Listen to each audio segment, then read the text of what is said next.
Shalom Bapak Ibu, sahabat Galilea yang diberkati oleh Tuhan Yesus. Saudara, satu ayat di Yohanes pasal 21 ayat 17. Kata Yesus kepadanya untuk ketiga kalinya, "Simon, anak Yohanes, apakah engkau mengasihi aku?" Maka sedih hati Petrus karena Yesus berkata untuk ketiga kalinya, "Apakah engkau mengasihi aku?" Dan ia berkata kepadanya, "Tuhan, Engkau tahu segala sesuatu. Engkau tahu bahwa aku mengasihi engkau." Kata Yesus kepadanya, "Gembalakanlah domba-dombaku." Saudara, jika saudara ditanyakan sebuah pertanyaan yang sama sebanyak 3 kali berturut-turut, apakah yang Anda rasakan? Ada yang mungkin kesal, ada yang sedih karena merasa apa yang ia jawab tidak cukup meyakinkan untuk dapat dipercaya, dan tentu banyak hal yang sedang dia pikirkan. Saudara, umumnya sebuah pertanyaan yang diulang-ulang bermaksud untuk meyakinkan si penanya terhadap jawaban yang ia terima. Saya membayangkan seandainya saya ditanya oleh istri saya 3 kali berturut-turut, saya mungkin menduga bahwa ada yang ia curigai dari diri saya. Sebuah kejadian yang mirip terjadi beberapa saat sebelum Yesus naik ke surga. Yesus menanyakan, apakah Petrus mengasihinya? Sebanyak 3 kali Yesus bertanya seperti itu. Dan 3 kali pula Petrus menjawab, "Engkau tahu aku mengasihi engkau." Respon Yesus selanjutnya pada semua jawaban Petrus adalah, "Gembalakanlah domba-dombaku."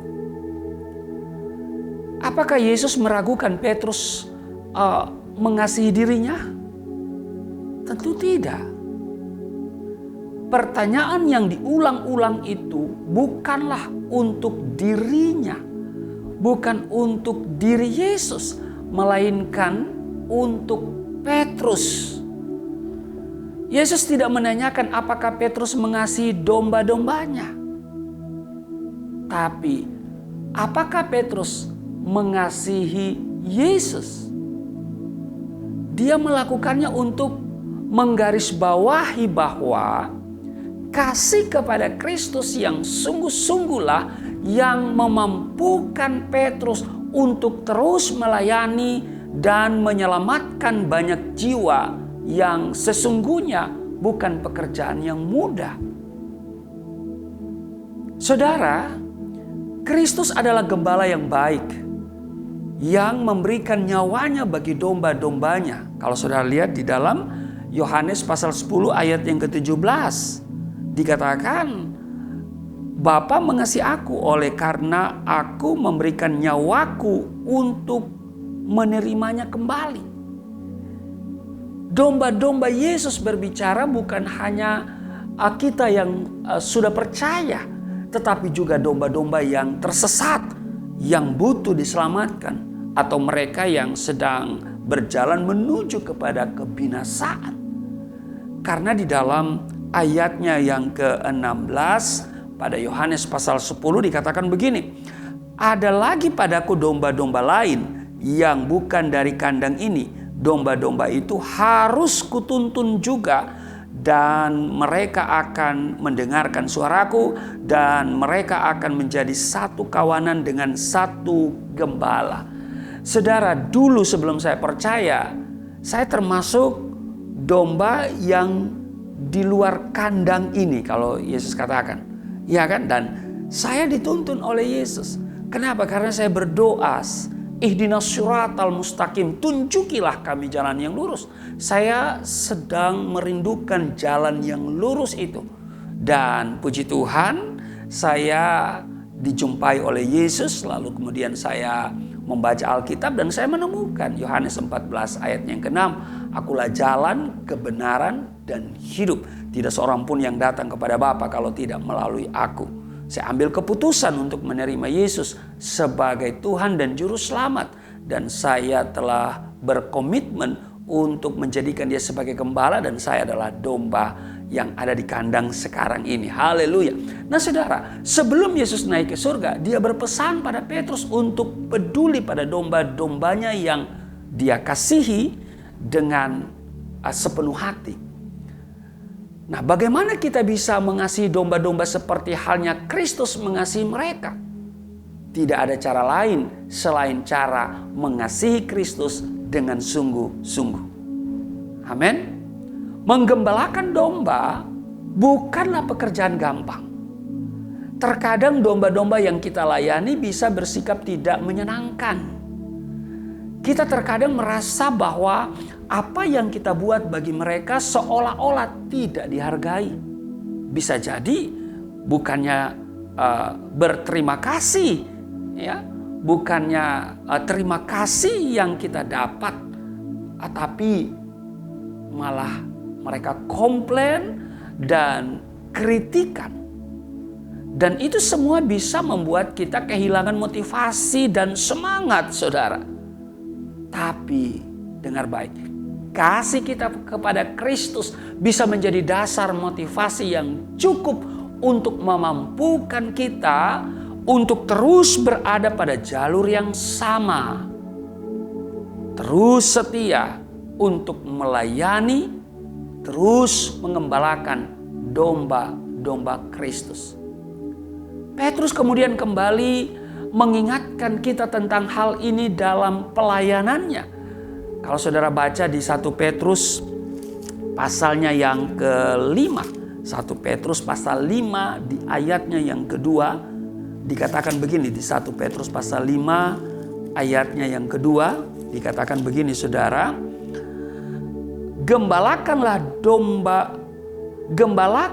kawanan domba Allah yang ada padamu, jangan dengan paksa tetapi dengan sukarela sesuai dengan kehendak Allah.